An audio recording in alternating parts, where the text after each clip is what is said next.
Hi ನಮಸ್ಕಾರ.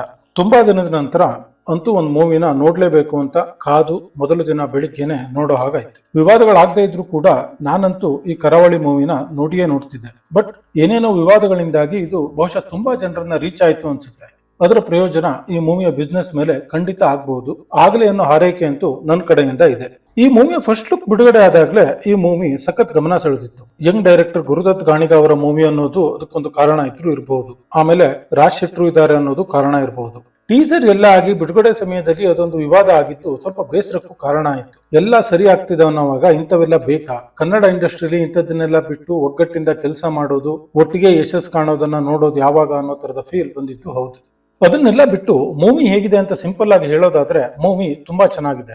ಖಂಡಿತ ಎಲ್ಲರೂ ನೋಡಬಹುದಾದ ಮೂವಿ ಅಂತ ಹೇಳ್ತೀನಿ. ನಾವೇನು ಕನ್ನಡದಲ್ಲಿ ಬರೋ ಮೂವಿ ಎಲ್ಲವೂ ಹಾಲಿವುಡ್ ರೇಂಜ್ಗೆ ಇರಬೇಕು ಅಂತ ಬಯಸಲ್ಲ. ಬಟ್ ವರ್ಷದಲ್ಲಿ ಬಿಡುಗಡೆ ಆಗೋ 200-250 ಮೂವಿಲಿ ಒಂದು 15-20 ಆದ್ರೂ ಇಷ್ಟ ಆದ್ರೂ ಕ್ವಾಲಿಟಿ ಮೂವಿ ಬರಲಿ ಅಂತ ಬಯಸೋದಷ್ಟೇ.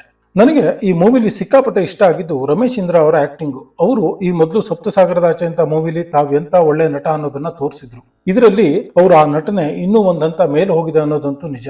ಅವರು ಸ್ಕ್ರೀನ್ ಮೇಲೆ ಬಂದಾಗ ಆ ಸೀನ್ಗೆ ಯಾವ ಫೀಲ್ ಬೇಕೋ ಅದೇ ಫೀಲ್ ಬರುತ್ತೆ. ಯಾವ ಇಮೋಷನ್ ಅನ್ನ ಆ ಸೀನ್ ಕನ್ವೆ ಮಾಡಬೇಕೋ ಅದು ಹಾಗೇನೆ ಕನ್ವೆ ಆಗುತ್ತೆ. ಸೊ ಅವರು ತೆರೆ ಮೇಲೆ ಬಂದಾಗ ಕ್ರಿಯೇಟ್ ಆಗೋ ಆ ವೈಬ್ ಬೇರೆದೇ ಲೆವೆಲ್ದು. ಡೈಲಾಗ್ ಡೆಲಿವರಿನೂ ಕೂಡ ಅಷ್ಟೇ ಸೂಪರ್ ಆಗಿದೆ ಅವರದ್ದು. ಅವ್ರ ಜೊತೆಗೆ ಉಳಿದ ಎಲ್ಲಾ ನಟರು ಕೂಡ ಅಷ್ಟೇ ಒಳ್ಳೆ ಆಕ್ಟಿಂಗ್ ಮಾಡಿದ್ದಾರೆ. ಸೊ ಆಕ್ಟಿಂಗ್ ವಿಷಯದಲ್ಲಿ ಈ ಮೂವಿಗೆ ಡಿಸ್ಟಿಂಕ್ಷನ್ ಮಾರ್ಕ್ ಖಂಡಿತ ಕೊಡಬಹುದು.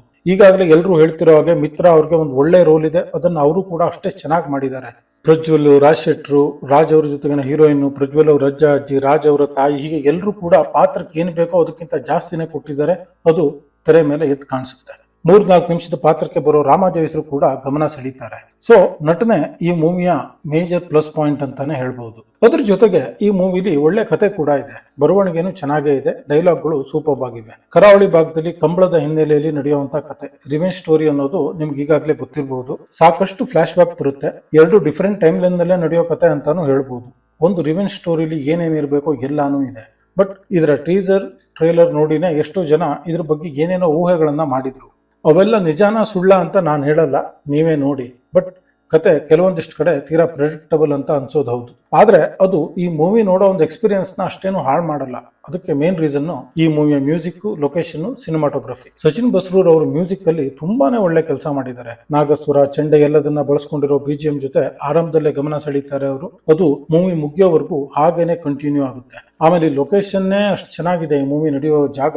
ಸೊ ಅದನ್ನ ಅಷ್ಟೇ ತುಂಬಾ ಚೆನ್ನಾಗಿ ಸಿನಿಮಾಟೋಗ್ರಫಿಲಿ ತೋರಿಸಿದ್ದಾರೆ. ಎಡಿಟಿಂಗ್ ಕೂಡ ಅಷ್ಟೇ ಚೆನ್ನಾಗಿದೆ. ಸೊ ಟೆಕ್ನಿಕಲಿ ಈ ಮೂವಿ ಬ್ರಿಲಿಯಂಟ್ ಆಗಿನೇ ಇದೆ ಅಂತ ಹೇಳ್ಬೋದು. ಗುರುದತ್ ಗಾಣಿಗ ಅವರ ಡೈರೆಕ್ಷನ್ ಬಗ್ಗೆನೂ ಹೇಳಲೇಬೇಕು. ಮಾಸ್ ಎಂಟರ್ಟೈನಿಂಗ್ ಗೆ ಸೂಟ್ ಆಗುವಂತ ಸಶಕ್ತವಾದ ಕಥೆಯನ್ನ ಅಷ್ಟೇ ಸಶಕ್ತವಾಗಿ ತೆರೆ ಮೇಲೆ ತಂದಿದ್ದಾರೆ. ಕೆಲವೊಂದಿಷ್ಟು ಶಾರ್ಟ್ಸ್, ಎಡಿಟಿಂಗ್ ಚಾಯ್ಸ್ ಎಲ್ಲಾನು ಗಮನ ಸೆಳೆಯುತ್ತೆ. ಉದಾಹರಣೆಗೆ ಒಂದು ಜೀಪ್ ಸುಡೋ ಸೀನ್ ಬರುತ್ತೆ, ಅದನ್ನ ಅವ್ರು ತೋರಿಸಿರೋ ರೀತಿ. ಹಾಗೇನೆ ಅಷ್ಟಮಂಗಲ ಪ್ರಶ್ನೆ ಕೇಳೋಕೆ ಅಂತ ಮಂಡಲದ ಗೆರೆ ಎಳೆಯೋ ಸಣ್ಣ ಸೀನ್ ಇರಬಹುದು. ಹೀಗೆ ಈ ತರ ಗಮನ ಸೆಳೆಯುವಂತ ಒಂದು ಸೀನ್ಗಳು ತುಂಬಾ ಇದೆ. ಇನ್ನು ಒಂದಿಷ್ಟು ಉದಾಹರಣೆ ಕೊಡಬಹುದು. ಬಟ್ ನೀವೇ ನೋಡಿದ್ರೆ ಅವೆಲ್ಲ ನಿಮ್ಗೂ ಅರ್ಥ ಆಗುತ್ತೆ. ಅದೇ ಒಳ್ಳೇದು. ಕಂಪೇರ್ ಮಾಡೋದೇ ಆದ್ರೆ ನಂಗೆ ಪರ್ಸನಲಿ ಫಸ್ಟ್ ಹಾಫ್ ತುಂಬಾ ಇಷ್ಟ ಆಯ್ತು. ಒಳ್ಳೆ ಫೇಸ್ ಅಲ್ಲಿ ಒಳ್ಳೆ ಮೂಡ್ ಸೆಟ್ ಮಾಡ್ತಾ ಹೋಗ್ತಾರೆ. ಬಟ್ ಸೆಕೆಂಡ್ ಹಾಫ್ ಅಲ್ಲಿ ಎಲ್ಲಾನು ಸ್ವಲ್ಪ ಬೇಗ ಆಗೋಯ್ತು ಅನ್ನೋ ಫೀಲ್ ಕೊಡ್ತು. ಎಮೋಷನಲಿ ಕನೆಕ್ಟ್ ಆಗುವಂತ ಎಷ್ಟೋ ಸೀನ್ ಇತ್ತು. ಬಟ್ ಅದ್ಯಾವುದು ಆ ರೇಂಜ್ ಗೆ ಕನೆಕ್ಟ್ ಆಗಿಲ್ಲ. ಬಹುಶಃ ಸೆಕೆಂಡ್ ಹಾಫ್ ಅಲ್ಲಿ ಸಾಂಗ್ ಪ್ಲೇಸ್ಮೆಂಟ್ ಕೂಡ ಸ್ವಲ್ಪ ಇಶ್ಯೂ ಆಗಿರಬಹುದು. ಕೊನೆಯಲ್ಲಿ 2-3 ಸಾಂಗ್ ಒಟ್ಟೊಟ್ಟಿಗೆ ಬರೋ ತರ ಆಗುತ್ತೆ. ಅದು ಈ ಮೂವಿ ಸ್ವಲ್ಪ ಅನವಶ್ಯಕವಾಗಿ ಸ್ಲೋ ಆಗ್ತಿದೆಯೋ ಅನ್ಸೋ ತರ ಮಾಡುತ್ತೆ.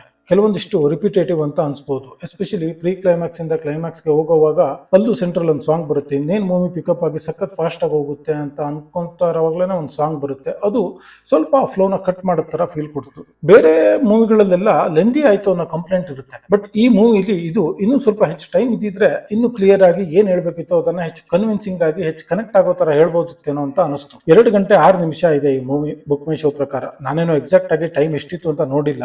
ಬಹುಶಃ ಅದಕ್ಕೆ ಇರ್ಬೋದು, ಕೆಲವು ಕ್ಯಾರೆಕ್ಟರ್ಸ್ ಅಥವಾ ಸೀನ್ಗಳು ಸರಿಯಾಗಿ ಡೆವಲಪ್ ಆಗಿಲ್ಲ ಅನ್ನೋ ಫೀಲ್ ಕೊಡುತ್ತೆ. ಅದೇ ಕಾರಣಕ್ಕೆ ಎಷ್ಟು ಎಮೋಷನಲ್ ಆಗಿ ಫೀಲ್ ಕೊಡಬೇಕಿತ್ತು ಅದಕ್ಕಿಂತ ಸ್ವಲ್ಪ ಕಡಿಮೆ ಕೊಡುತ್ತೆ ಅನ್ಸುತ್ತೆ. ಸೊ ಅವರು ಆ ಸಾಂಗ್ ಆ ತರದನ್ನೆಲ್ಲ ಉಳಿಸ್ಕೊಂಡು ಬೇರೆ ಕೆಲವೊಂದಿಷ್ಟು ಸೀನ್ಗಳನ್ನೇ ಕಟ್ ಮಾಡಿರ್ಬೋದು ಅಂತಾನು ಅನಿಸ್ತು. ಸೊ ಅದಕ್ಕೇನೆ ಈ ಮೂವಿ ನೋಡುವಾಗ ಅನ್ಸಿದ್ದು ಈ ಮೂವಿ ಲೆಂತ್ ಇಷ್ಟೇ ಇರಬೇಕು ಅನ್ನೋದು ಅವರು ಮೂವಿ ಬರೆಯೋವಾಗ್ಲೇ ಅಥವಾ ಶೂಟ್ ಮಾಡೋವಾಗ್ಲೇ ಒಂದು ಡಿಸಿಷನ್ ಅಲ್ಲದೆ ಇರಬಹುದು. ಎಡಿಟಿಂಗ್ ಸಮಯದಲ್ಲಿ ಬಹುಶಃ ಆ ತರ ನಿರ್ಧಾರ ಮಾಡಿದ್ರು ಅನ್ಸುತ್ತೆ. ಅದಕ್ಕೋಸ್ಕರನೇ ಅವರು ಎಷ್ಟೋ ಒಂದಿಷ್ಟು ಅಗತ್ಯವಾದ ಸೀನ್ಗಳನ್ನ ಕಟ್ ಮಾಡಿ ಆ ತರದ ಕೆಲವೊಂದಿಷ್ಟು ಸೀನ್ಗಳನ್ನ ಇಟ್ಕೊಂಡಿರೋದಕ್ಕೆ ಕ್ಯಾರೆಕ್ಟರ್ಗಳು ಅಥವಾ ಸೀನ್ಗಳು ಸರಿಯಾಗಿ ಡೆವಲಪ್ ಆಗಿಲ್ಲ ಅನ್ನೋದು ಆ ತರ ಫೀಲ್ ಕೊಡೋ ಚಾನ್ಸಸ್ ಇದೆ.